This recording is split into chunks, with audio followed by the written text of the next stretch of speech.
जय माता दी। आज हम शुरू करेंगे श्रीमद् देवी भागवत महापुराण के प्रथम स्कंद का छठा अध्याय।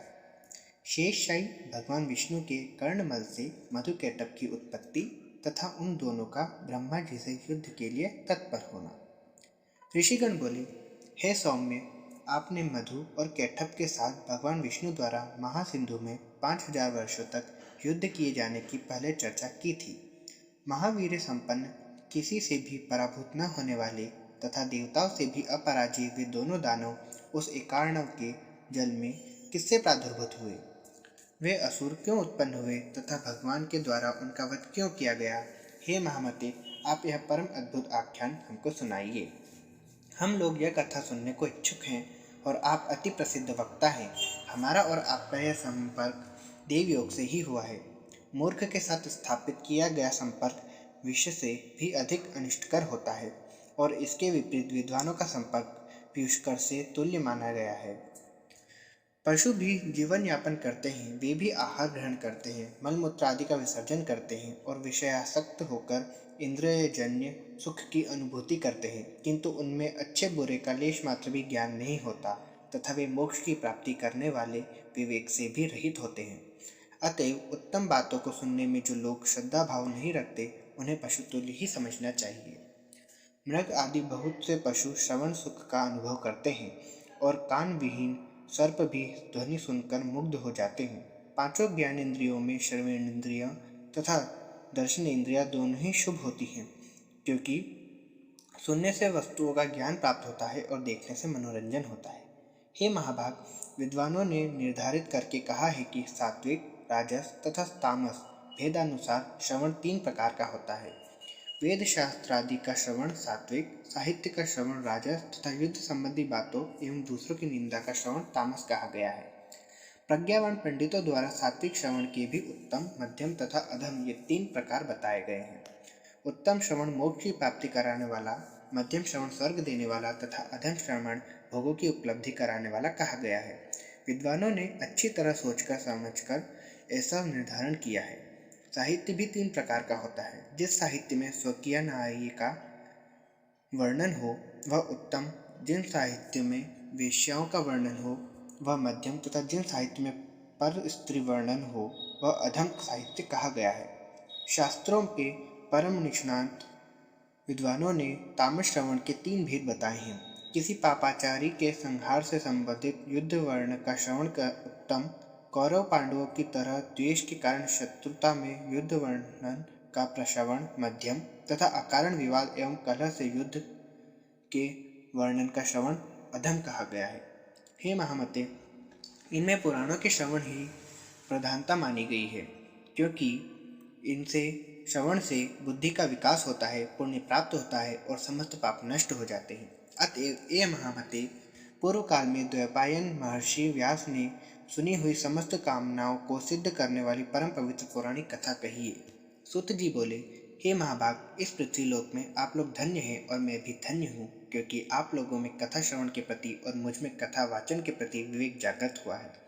पूर्व काल में प्रलयावस्था में जब तीनों लोग महाजल राशि में विलीन हो गए और देवाधिदेव भगवान विष्णु शेषशैया पर सो गए, तब विष्णु के कानों की मील से मधुकैटभ नामक 2 दैत्य उत्पन्न हुए और वे महाबली दैत्य उस महासागर में बढ़ने लगे। वे दोनों दैत्य क्रीड़ा करते हुए उसी सागर में इधर उधर भ्रमण करते रहे। एक बार क्रीड़ा परायण विशाल शरीर वाले उन दोनों भाइयों ने विचार किया कि बिना किसी कारण के कोई भी कार्य नहीं होता। यह एक सार्वत्रिक परंपरा है।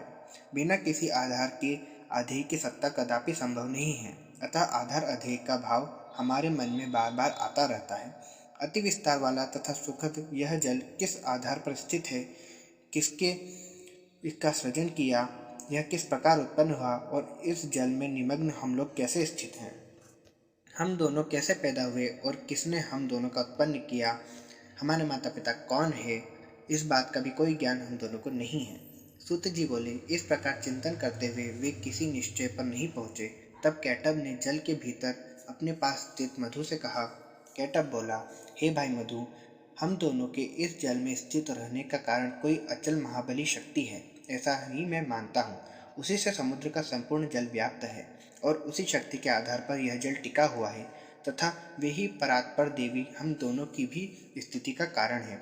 इस प्रकार विविध चिंतन करते हुए वे दोनों दानव जब सचेत हुए, तब उन्हें आकाश में अत्यंत मनोहारी वाग्बीज स्वरूप ए वाणी सुनाई पड़ी। उसे सुनकर उन दोनों के सम्यक रूप से हृदयंगम कर लिया और वे उसका दृढ़ अभ्यास करने लगे। तदनंतर उन्हें आकाश में कौंधती हुई सुंदर विद्युत दिखलाई पड़ी। तब उन्होंने सोचा कि निसंदेह यह मंत्र ही है और यह सगुण ध्यान ही आकाश में प्रत्यक्ष दृष्टिगत हुआ है। तदनंतर वे दोनों दैत्य आहार का परित्याग कर इंद्रियों को आत्मनियंत्रित करके उसी विद्युत ज्योति में मन केंद्रित किए हुए समाधिस्थ भाव से जप ध्यान करने में लीन हो गए। इस प्रकार उन दोनों ने 1000 वर्षों तक कठोर तपस्या की, जिससे वे परात्परा शक्ति उन दोनों पर अतिशय प्रसन्न हो गई। घोर तपस्या के लिए अपने निश्चय पर दृढ़ रहने वाले उन दोनों दानवों को अत्यंत परिश्रांत देखकर उन पर कृपा के निमित्त यह आकाशवाणी हुई। हे दैत्यों, तुम दोनों की कठोर तपश्चर्या से मैं प्रसन्न हूँ, अतएव तुम दोनों अपना मनोवांछित वर मांगो, मैं अवश्य दूंगी। सूत जी बोले, तदनंतर उस आकाशवाणी को सुनकर उन दोनों दानवों ने कहा, हे देवी, हमारी मृत्यु हमारी इच्छानुसार हो। हे सुव्रते, हमें आप यही वरदान दीजिए। वाणी ने कहा, हे दैत्यों, मेरी कृपा से अब तुम दोनों अपनी इच्छा से ही मृत्यु को प्राप्त होगे। दानव और देवता कोई भी तुम दोनों भाइयों को पराजित नहीं कर सकेंगे, इसमें संदेह नहीं है। सूत जी बोले, भगवती से ऐसा वरदान प्राप्त कर वे दोनों दैत्य मदोन्मत्त होकर उस महासागर में जलचर जीवों के साथ क्रीड़ात्पर हो गए। हे विप्रो, कुछ समय व्यतीत होने पर उन दानवों ने संयोगवश जगतरुष्टा ब्रह्मा जी को कमल के आसन पर बैठे हुए देखा।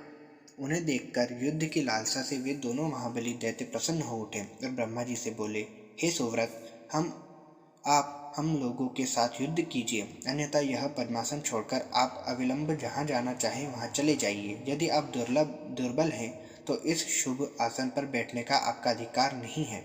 कोई वीर ही इस आसन पर उपभोग कर सकता है। आप कायर हैं, अतः अतिशीघ्र इस आसन को छोड़ दीजिए। उन दोनों दैत्यों की बात सुनकर प्रजापति ब्रह्मा चिंता में पड़ गए। तब उन दोनों बलशाली वीरों को देखकर ब्रह्मा जी चिंताकुल हो उठे और मन ही मन सोचने लगी कि मुझ जैसा तपस्वी इनका क्या कर सकता है। धन्यवाद। जय माता की।